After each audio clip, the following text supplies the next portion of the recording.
बिस्मिल्लाहिर्रहमानिर्रहीम। अस्सलाम वालेकुम दोस्तों, अगर आप कम्युनिकेशन का कारोबार कर रहे हैं जिसमें इजी पैसा, इजी लोड वगैरह आता है और आप चाहते हैं कि भाई हमें मोबाइल सिमें भी जो ना वो सेल करनी है और वो उनका भी काम करना है, जैसे मोबाइल सिम हो गई, एमएनपी हो गई, और इसमें आप सिम ख़त्म कर सकते हैं किसी के नाम पर और नई सिम भी उसको दे सकते हैं।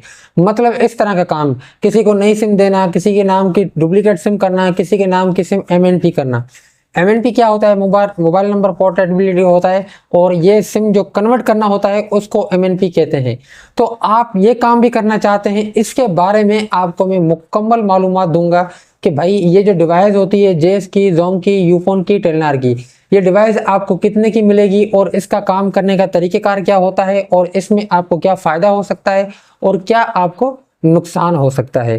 दोस्तों, इसमें आपको नुकसान भी हो सकता है। अब नुकसान आपको क्या होगा ये भी मैं आपको बताता हूँ। वीडियो को अगर आपने लाइक नहीं किया तो वीडियो को लाइक कर दें। देखिए दोस्तों, मिसाल के तौर पर जेस की जो डिवाइस है, अब ये डिवाइस आपको मिलेगी तकरीबन इस वक्त आपको मिल जाएगी 15,000 तक आपको ये डिवाइस मिल जाएगी। 15,000 में आपको ये डिवाइस मिल जाएगी। हो सकता है, पॉसिबल है, अगर आपकी सिफारिश है या फिर आपके जानने वाले दोस्त हैं जो वहाँ पर काम करते हैं तो आपको सस्ते में भी मिल जाए, लेकिन फ्री में नहीं देते हैं। दोस्तों, 10-15 हज़ार में ये आपको डिवाइस मिल जाएगी। अब इस डिवाइस की रिक्वायरमेंट क्या होती है ये भी मैं आपको बताता हूँ। 10-15 में आपको जेस की मिल गई, 10-15 में आपको टेलनर की मिल गई, 10-15 में आपको जोम की मिल गई, 10-15 में आपको यूफोन की मिल जाएगी। इतना पैसा आपने शुरू में खर्च करना होता है, और ये पैसा आपसे डिवाइस का नहीं लिया जाता है। डिवाइस तो आपको फ्री में दी जाती है, लेकिन वो आपको बोलते हैं कि भाई इस डिवाइस के साथ आपको 50 सिमें बाय करनी पड़ेगी।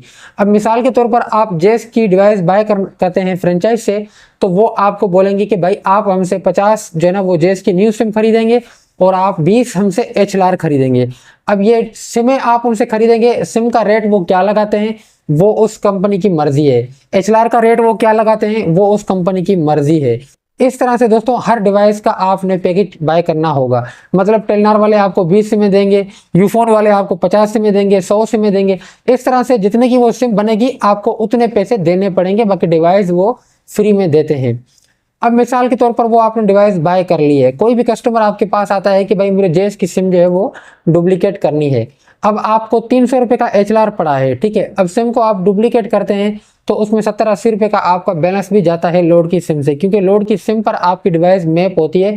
जैसे आप डुप्लीकेट सिम करेंगे या फिर न्यू नंबर निकालेंगे CYN जिसको कहते हैं, उसमें भी आपका बैलेंस कटेगा, वो आपकी लोड की सिम से कटेगा।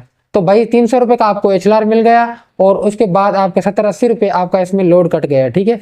400 रुपये ये हो गए। आप सिम कितने की चलाएंगे मैं आपको मिसाल दे रहा हूँ। टोटल इस सिम पर आपको 70 से 65 रुपये कमीशन मिलेगा दोस्तों, उससे ज़्यादा नहीं मिलेगा। और ये जो सिम का काम होता है वो डेली बेस पर नहीं होता है, किस्मत से कोई कस्टमर इसका आ जाता है तो आ जाता है। अब न्यू सिम वो आपको जो पैसों में मिल रही है वो कस्टमर आपसे पैसों में नहीं खरीदेगा। क्यों नहीं खरीदेगा? क्योंकि बाहर उसको फ्री में मिल रही है, आपको कंपनी 200 में दे रही है, तो 250 में कोई भी कस्टमर आपसे न्यू सिम नहीं लेगा। क्यों नहीं लेगा दोस्तों? कस्टमर को पता है कि बाहर ये सिम फ्री में मिल रही है, ये मुझे 250 रुपये में दे रहा है, तो वो कस्टमर कतई आपसे सिम पैसों में नहीं लेगा। तो ये पंगे हैं इसके अंदर, डिवाइस के अंदर दोस्तों। उसके बाद अगर डिवाइस आपने ले लिए और डिवाइस में आपका काम नहीं हो रहा, कस्टमर कोई भी आपके पास नहीं आ रहा, ना डुप्लीकेट वाला, ना न्यू सिम वाला, ना CYN वाला, ना डुप्लीकेट वाला, तो कंपनी आपको डंडा देगी। इतना डंडा कंपनी आपको चढ़ा के देगी कि भाई डिवाइस आपकी डीएक्टिवेट आ रही है, अगर आप इसको एक्टिव नहीं रखेंगे तो हम वापस कर ले जाएंगे अपनी डिवाइस।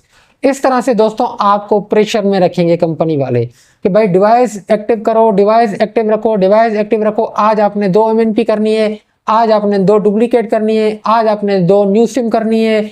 इस तरह से आपको प्रेशर डालेंगे।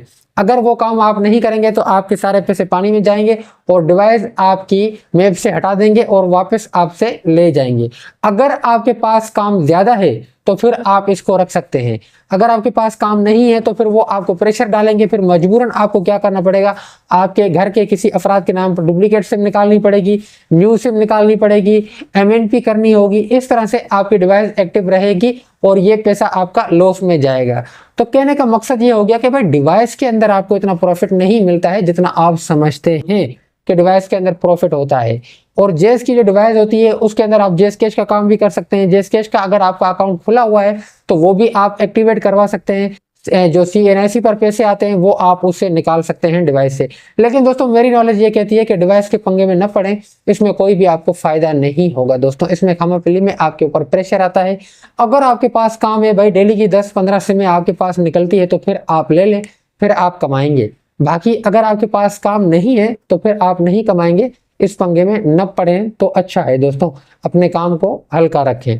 उम्मीद करता हूं ये डिवाइस वाला जो है वो चक्कर आपके दिमाग से खत्म हो गया होगा दोस्तों। अल्लाह हाफिज।